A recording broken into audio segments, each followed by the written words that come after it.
అందరికీ నమస్కారం. నేను మీ అనంతరామ శర్మ. మనకి రాశి ఫలములు చూస్తూ ఉంటాము. ఎందుకు చూస్తాము అసలు రాశి ఫలాలు అంటే, ప్రతి నెల కూడాను ఈ రాశి ఫలాలు చూసుకోవడము, లేదు మీడియాల్లో వినడము, చేయడము చేస్తూ ఉంటాం. ఎందుకు అనే విషయానికి వస్తే, గత నెల కంటే ఈ నెలన్నా బాగుందా లేదా అనేది ఒకటి. ఒకవేళ బాగుంటే పర్వాలేదు, ఈ నెల మనకి సాఫీగా సాగిపోతుంది, ఈ నెల చాలా బాగుంది కాబట్టి ఈ బాగున్న దాన్ని మనం ఇంకా మెరుగ్గా ఎట్లా చేసుకోవాలి ఏమిటి అనేది చూసుకుంటాం. మరి ఒకవేళ బాగా లేదు ఈ నెల అనుకున్నటువంటి రాశులు ఏమన్నా ఉంటే, ఆ రాశి వారు ఎక్కడ బాగలేదు, ఎందుకు బాగలేదు, మనలో ఎక్కడ తేడా వస్తుంది మొత్తం కూడా చెప్తూ ఉంటాం మేము. దేనివల్ల ఈ సంవత్సరం ఎక్కడ బాగుండట్లేదు, ఏం చేయడం వల్ల బాగుండట్లేదు అనేది కూడా కొన్ని చెప్పాల్సి వస్తుంటుంది.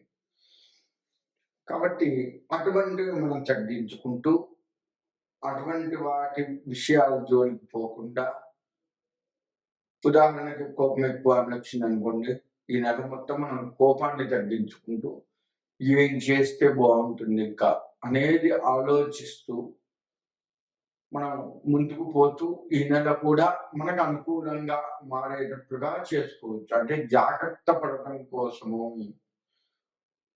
ఈ నెల మనం కొంత జాగ్రత్త పడుతూ, తర్వాత బాగున్నది అనుకోండి దాన్ని ఇంకా మెరుగ్గా ఎట్లా చేయాలి అనేది చూసుకుంటూ, లేదు దాన్నే సరళంగా ఆ విధంగా అయినా సరే ఈ నెల గడిచిపోతే సరిపోతుంది అనుకున్నట్లుగా అయినా ఆలోచిస్తూ మనం ఈ రాశి ఫలాలు తెలుసుకుంటూ ఉంటాము. కాబట్టి రాశి ఫలాలు అందుకు తెలుసుకోవాలి, కానీ ఏదో చెయ్యొచ్చు, దీనివల్ల ఇంకేదో అవుతుంది, ఏదో ఒక్కసారి కలిసి వస్తుంది, ఇలా దయచేసి ఆలోచించకండి. మనకు ఒక్కసారి ఏది పడదు. మనం కష్టపడ్డ దాన్ని బట్టే మన యొక్క ముందుకు వెళ్ళటం ఉంటుంది. దానికి కాస్త గ్రహాలు కూడా అనుకూలిస్తూ ఉండాలి.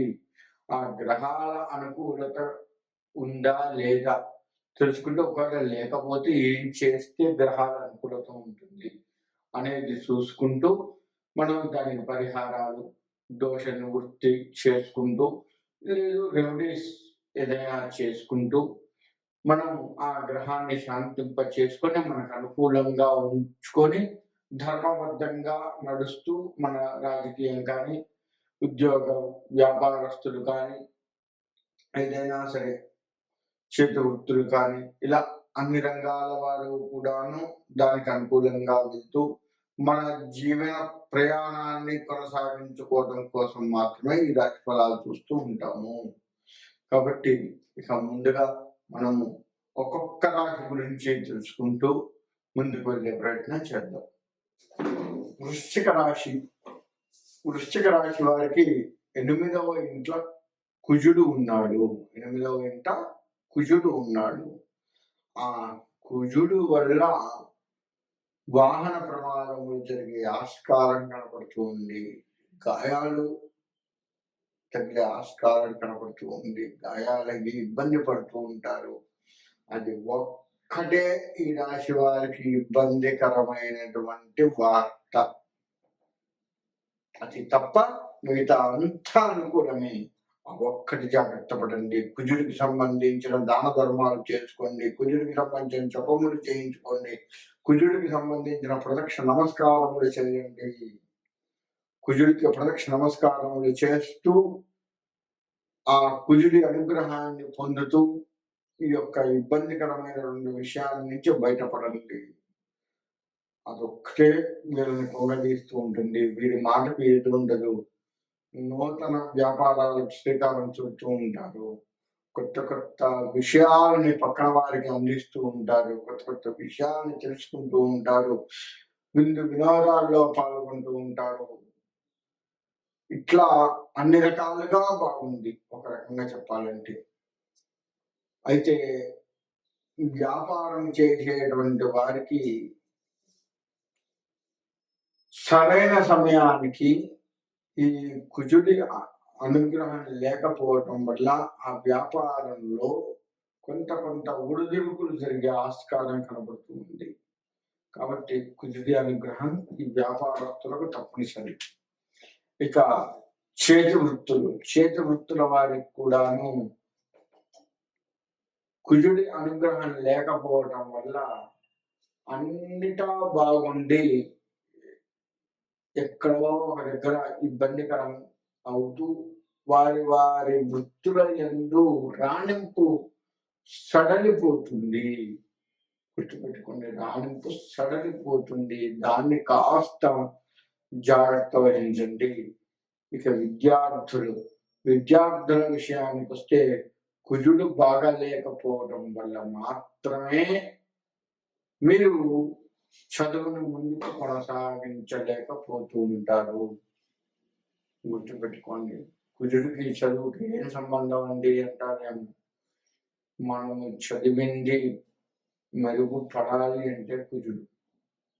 గుర్తుపెట్టుకోండి, కుజుడు ప్రతిసారి శరీర గాయాలు తగిలిస్తూ ఉంటాడు కదా. మరి ఆ శరీర గాయాలు తగిలిస్తూ ఉన్న సమయంలో మీ ఛాస పక్కకు మలుతూ ఉంటుంది. దాని వైపు వెళ్ళి చదువు, ఆ నొప్పి బాధ ఈ విధంగా ఉండి ఏంటి నాకు ఈ కష్టం అనే ఆలోచనలతో ఉండి చదువుని సరిగా చదవలేకపోతారు. ఇది సంబంధం, గుర్తుపెట్టుకోండి. అందుకని ఓవరాల్గా ఈ రాశి వారు చేయవలసింది ఏంటయ్యా అంటే కుజుడికి పరిష్కార మార్గాలు వెతుక్కోవడమే. అలా వెతుక్కొని దానికి త్వరగా చేసుకున్న తర్వాత మాత్రమే నూతన వ్యాపారాలు మొదలు పెట్టాలన్నా, మీరు ఇప్పుడున్న పరిస్థితి గట్టు పరిస్థితి నుంచి బయటపడాలి అన్నా కుజుడికి సరైనటువంటి పరిష్కారాలు చేసుకోవాల్సిందే, జపములు చేయవలసిందే. ఇకపోతే వివాహాలు, కొత్తగా వివాహం చేసుకోవాలి, సంబంధాలు చూడాలి అంటే వివాహానికి కుజుడు కారణం అవుతూ ఉంటాడు. కాబట్టి కుజుడికి తప్పనిసరిగా చేసుకునే సంబంధాలు చూడండి, వివాహాలు చేసుకోండి. కుజ దోషాలు ఉన్నటువంటి వారికి అనుకూలంగా కనపడుతూ ఉంది కానీ మధ్య ఇబ్బందులు వస్తూ ఉంటాయి. కుజ దోషం ఉంటుంది కదా కుజుడికి. కుజ దోషం ఉండటం వల్ల కుజుడు ఎట్లా మీతో ఉన్నాడు కాబట్టి అనుకూలంగా చూపిస్తూ దాన్ని దూరం చేస్తూ ఉంటాడు. కాబట్టి అటువంటివి జరుగుతూ ఉంటాయి. జాగ్రత్త వహించండి. సరైన సమయానికి అన్ని రంగాల వారికి చేతికి ధనం అందుతూ ఉంటుంది. వృధాగా ఖర్చు చేసే ప్రమాదం కూడా కనపడుతూ ఉంది. అటువంటి దుబారా ఖర్చులు చేయకుండా అనవసరపు ఖర్చులకి కాస్త దూరంగా ఉండండి రాశుల వారు. ఏది అవసరము ఏది అనవసరము మీ కుటుంబ రీత్యా, మీ వ్యవహారాల రీత్యా మీకు తెలుసు కాబట్టి గతంలో చేసిన తప్పు మళ్ళీ చేసే ఆస్కారం కనపడుతుంది. రాశి వారు అలా చేయకుండా జాగ్రత్త వహిస్తూ ఉన్నట్లయితే తప్పకుండా అన్ని రంగాలుగా బాగుంటూ ఉంటుంది. పెద్దలకు నమస్కారం చేయటం తప్పనిసరి. భార్య అయితే భర్తకి, భర్త అయితే తమ తల్లిదండ్రులకి లేదా గురువులకి, ఇలా పెద్దవారికి నమస్కారం చేసుకుంటూ వాళ్ళ యొక్క ఆశీర్వచనాన్ని పెంపొందింపు చేసుకుంటూ, ఎవరు లేరండి మాకు పెద్దవాళ్ళు అంటే అందరికీ ఖచ్చితంగా వాళ్ళ పెద్దవాళ్ళ ఫోటో అయినా ఉంటుంది. అందరూ గతించారు, ఎవరు లేరు అనుకుంటే వాళ్ళ పెద్దవాళ్ళ ఫోటో ఉంటుంది. కనీసం ఆ చిత్రపటానికైనా సరే నమస్కారం చేసుకోవాలి. ఇలా పెద్దవారు ఉన్నా లేకపోయినా వారి ఆశీర్వచనం మనకు అందుతూ ఉండేట్లుగా జాగ్రత్త పడుతూ ఉండండి. తప్పకుండా మీకు మంచి జరుగుతూ ఉంది. ప్రతి వారికి ముందే చెప్తాను, కుజుడి అనుగ్రహాన్ని ఖచ్చితంగా సంపాదించుకుంటూ ముందుకు వెళ్తూ ఉంటేనే మీకు మంచి జరుగుతూ ఉంది. లేదు అంటే సామరస్యమైనటువంటి ఇబ్బందులు, సామరస్యంగా మీ యొక్క జీవితం నడుస్తూ ఉంటుంది. అది దృష్టిలో పెట్టుకొని మీరు మీ యొక్క ఈ నెల ప్రయాణాన్ని కొనసాగిస్తూ ఉండండి. అందరికీ ఇది అనుగ్రహం బాగుండాలి అని కోరుకుంటున్నాను. ముందుగా ద్వాదశ రాశుల వారికి చెప్పేది ఏంటయ్యా అంటే, నేను ఇప్పుడు చెప్పినట్లుగా మీరు పరిహారాలు చేసుకుంటూ మీ మీ రాశుల రీత్యా మీరు ముందుకు వెళ్ళండి. ఆ పరిహారాలు చేసుకోకపోతే నిజంగా ఇబ్బందులు వస్తాయి. అందులో ఎటువంటి సందేహం లేదు. మన జాతకం మొత్తం కూడా, మన జీవితం మొత్తం కూడా జాతకం మీద, ఆ యొక్క గ్రహాల మీద అది ఆధారపడి ఉంది. గ్రహాల అనుకూలత మనకు ఉంటేనే, ఉదాహరణకి సూర్యుడి అనుగ్రహం ఉందనుకో ఆరోగ్యం బాగుంటుంది, చంద్రుడి అనుగ్రహం ఉంటే మనశ్శాంతి బాగుంటుంది.